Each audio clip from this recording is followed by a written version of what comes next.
kesempatan kali ini, kita akan belajar pada tema 1, organ gerak hewan dan manusia, subtema 1, organ gerak hewan, dan kita sampai pada pembelajaran ke-6. Sahabat cerdas, sebelum kita mulai pembelajaran kita, jangan lupa untuk berdoa terlebih dahulu.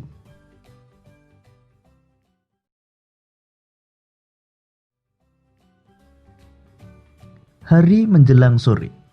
Sudah saatnya Edo kembali ke rumah. Namun, sebelum pulang, Edo membantu Pak Rudi membersihkan kandang kelinci.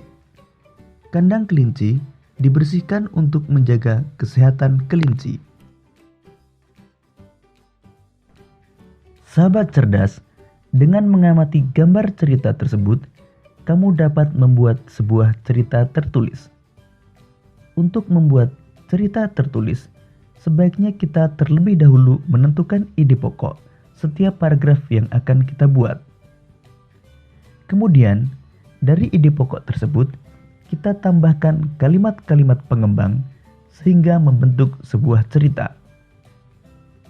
Mari kita membuat cerita berdasarkan gambar cerita tersebut. Namun terlebih dahulu, kita tentukan ide pokok setiap paragraf.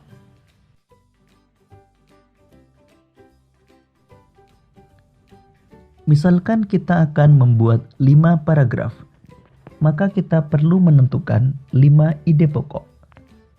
Misal untuk ide pokok paragraf pertama adalah kandang kelinci Pak Rudi. Pada paragraf pertama ini, kamu dapat menambahkan kalimat pengembang yang menjelaskan bagaimana kondisi kandang kelinci Pak Rudi. Selanjutnya untuk paragraf kedua, ide pokoknya adalah Pak Rudi dan Edo menyayangi kelinci. Kamu dapat menambahkan kalimat pengembang yang menjelaskan bagaimana cara Pak Rudi dan Edo menyayangi kelincinya. Kemudian paragraf ketiga, misalkan ide pokoknya adalah cara Pak Rudi dan Edo menjaga kebersihan kandang kelinci. Pada paragraf ini, kamu dapat menjelaskan apa saja yang dilakukan oleh Pak Rudi dan Edo dalam menjaga kebersihan kandang kelincinya.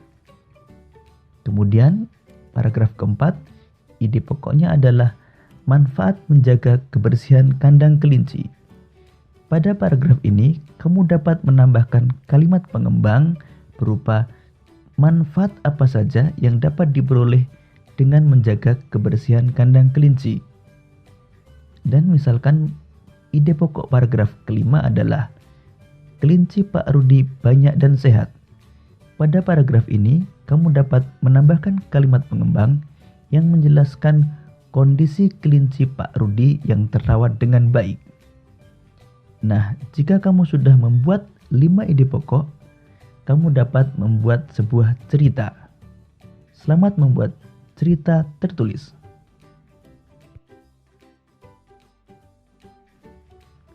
Sahabat cerdas, pada pembelajaran sebelumnya, kamu telah mengetahui contoh hewan yang termasuk avertebrata, yakni siput.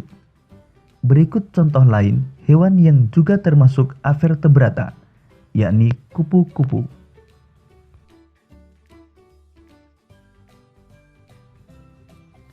Kupu-kupu adalah hewan yang lucu. Warnanya indah dan menarik. Banyak orang menyukainya. Dia terbang dan hinggap pada bunga-bunga. Badannya kecil, namun memiliki sayap yang lebar. Sukakah kamu pada kupu-kupu?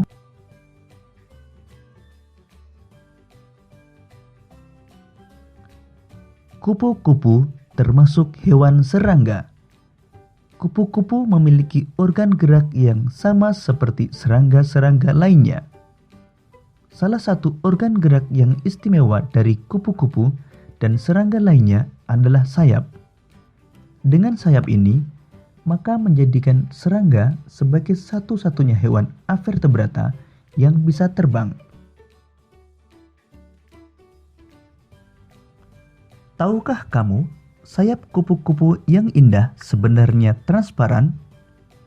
Lalu, kenapa terlihat berwarna-warni? Sayap kupu-kupu terlihat warna-warni karena perbedaan kecerahan pada setiap lapisan tipisnya.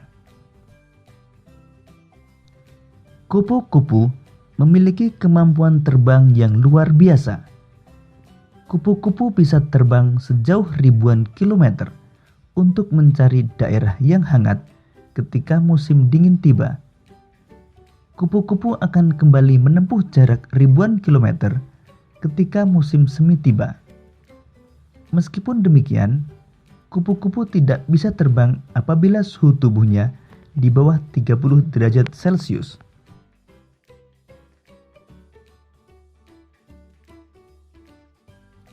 Sahabat cerdas, rangkaian penjelasan tentang kupu-kupu tersebut membentuk sebuah bacaan yang terdiri dari 4 paragraf. Sekarang, mari kita tentukan ide pokok masing-masing paragraf.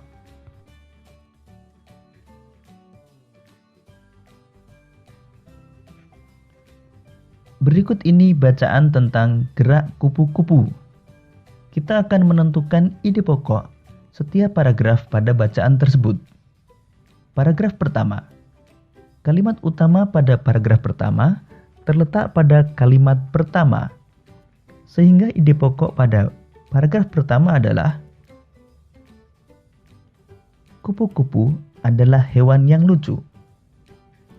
Kemudian pada paragraf kedua, kalimat utama juga terdapat pada kalimat pertama, sehingga ide pokok pada paragraf kedua adalah kupu-kupu termasuk hewan serangga.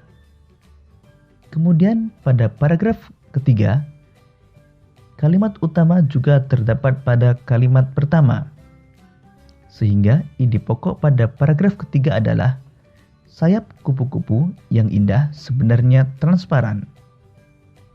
Dan pada paragraf keempat, kalimat utama juga terdapat pada kalimat pertama, sehingga ide pokok pada paragraf keempat adalah kupu-kupu memiliki kemampuan terbang yang luar biasa.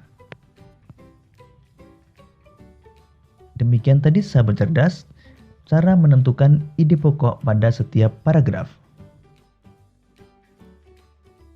Sahabat cerdas, kamu telah mengetahui organ gerak hewan vertebrata dan avertebrata. Pada pembelajaran sebelumnya, kamu telah mengetahui organ gerak kelinci, siput, kupu-kupu, dan ikan. Sekarang, mari kita membandingkan perbedaan antara hewan vertebrata dan avertebrata.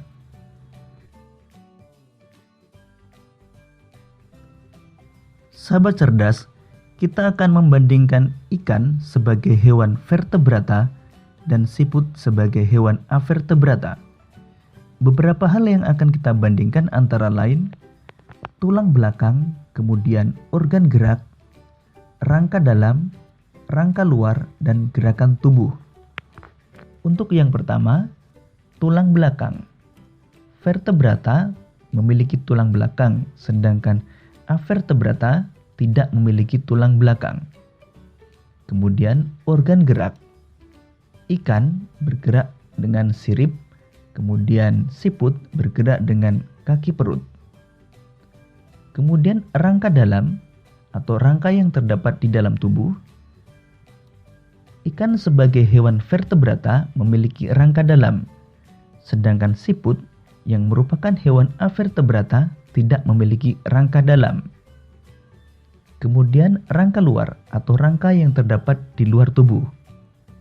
Ikan sebagai hewan vertebrata tidak memiliki rangka luar, sedangkan siput yang merupakan hewan avertebrata memiliki rangka luar. Gerakan tubuh, ikan cepat dan lincah, sedangkan siput gerakannya lambat. Demikian tadi sahabat cerdas, perbedaan antara hewan vertebrata dan avertebrata.